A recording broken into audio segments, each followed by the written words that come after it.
Let's generate some creative ideas when you have no idea in that empty void of your mind.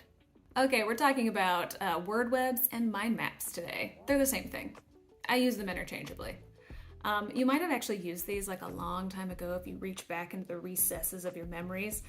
Word webs were sometimes used in like elementary school or maybe even middle school if you were learning vocabulary and maybe the teacher would have you write down a new word you're learning and then kind of draw lines out from it and write synonyms or things it makes you think of. So also called mind maps. These are a visual way to document and expand your ideas in a stream of conscious format. It sounds fancier than it is. Don't get scared.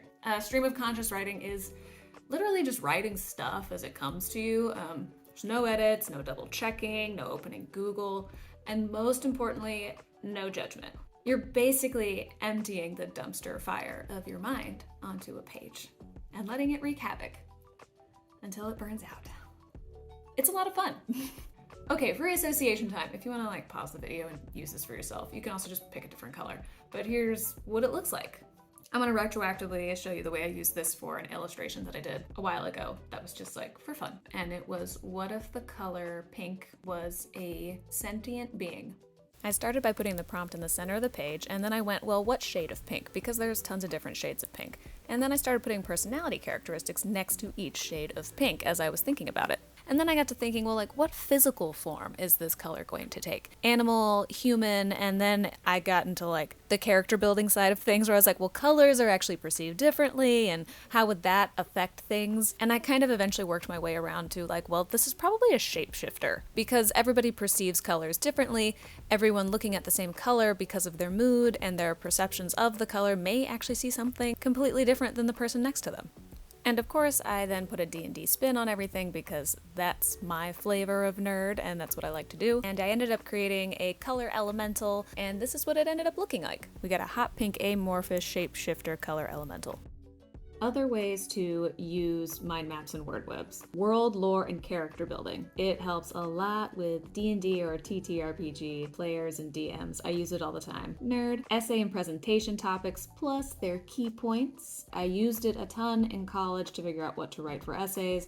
I still use it to figure out my deck narratives. It works out great for me. Personal self-reflection, journaling, introspection. This is just another way to get all those internal monologues out on a page and maybe figure out what's going on up there. Or if you just want to dump stuff out and get it done with so that way it's not rattling around during the day. Brainstorming solutions to everyday problems.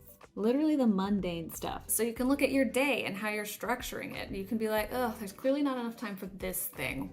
And then you start going, well, what do I actually want to do? What do I need to do? Do I really need to do that thing I think I need to do?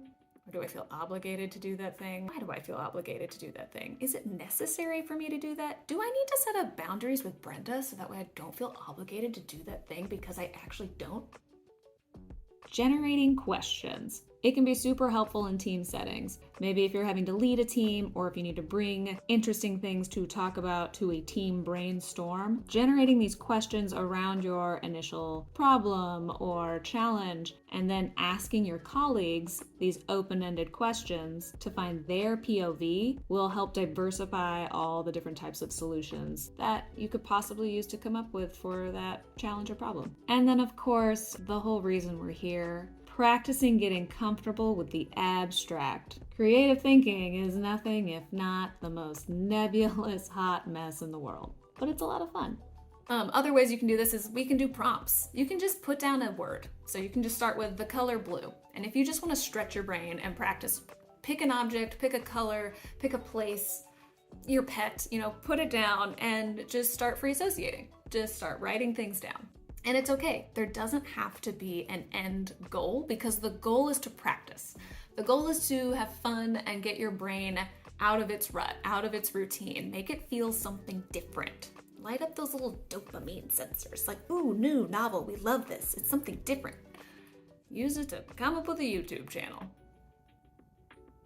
Yes, I did do a mind map and I kept coming back to YouTube channel.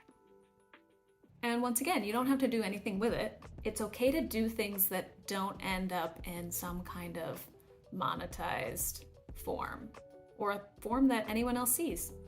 You should do stuff just for you. Good luck, have fun, get weird, and let me know if this helped, or if it was confusing and you need more examples, or if you have cool ways that you've also used it, or how your lunch was. You know how this goes, right? It's the internet. I'm sure everybody's got opinions.